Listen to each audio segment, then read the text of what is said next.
دیا جا رہا ہے تو آج بھی ہو رہا ہے۔ دعوت و تبلیغ کا کام مفید ترین کاموں میں سے ایک کام ہے۔ 100 دفعہ مانیں گے اور 100 دفعہ کہیں گے کہ جس کو موقع ہے وہ ضرور جائے، مگر ایک دفعہ بھی یہ بات نہیں مانیں گے کہ یہ جہاد ہے، یہ جہاد کی آیتیں اور حدیثیں اس پر صادق ہیں۔ ایک دفعہ بھی یہ بات نہیں مانیں گے کہ یہ صحابہ اور انبیاء یہی کرتے تھے، بالکل غلط بات ہے۔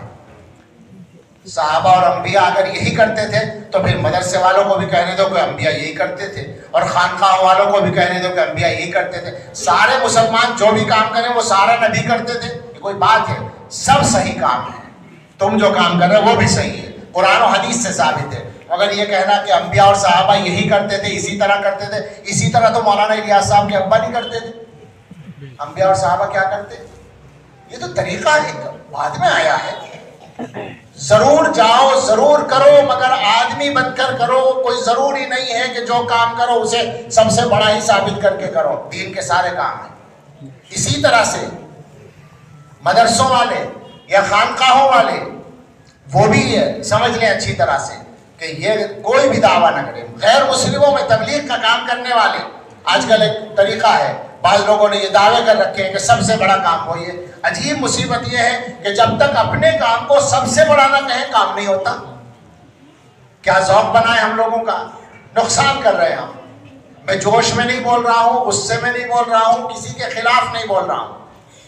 میں پہلے کہہ رہا ہوں سارے کام ضروری ہیں، اور خاص طور سے دوبارہ کہوں گا تبلیغ و دعوت کے کام میں بہت فائدہ ہے عام مسلمانوں کے لیے۔ جس کو موقع ہو ضرور شرکت کرے، حصہ لے، مگر یہ دعوے کرنے والے غلط ہیں بالکل کہ یہی دین کا کام ہے، یہی نبیوں کا کام ہے، یہی صحابہ کا کام ہے۔ ان کے کاموں میں سے ایک کام ہے جس کا خاص طریقہ اب چلا ہے، ٹھیک ہے، بہت اچھا ہے۔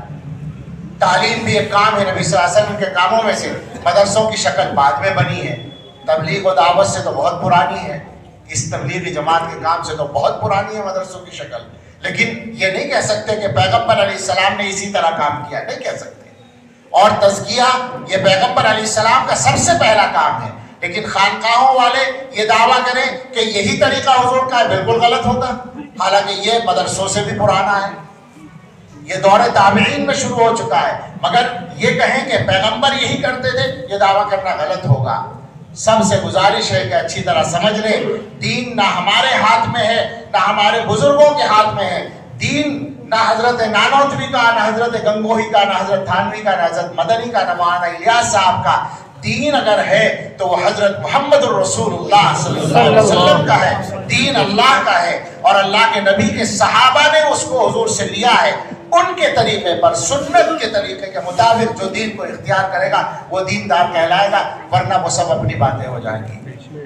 ضرورت ہے ہم مسلمان بنیں، ضرورت ہے ہم بندے بن جائیں۔ حضرت نے بہت ہی عمدہ انداز کے اندر ماشاءاللہ ہم سب کی رہنمائی فرمائی۔ اللہ ہم سب کو صحیح طریقے پر کام کرنے کی توفیق نصیب فرمائے، آمین۔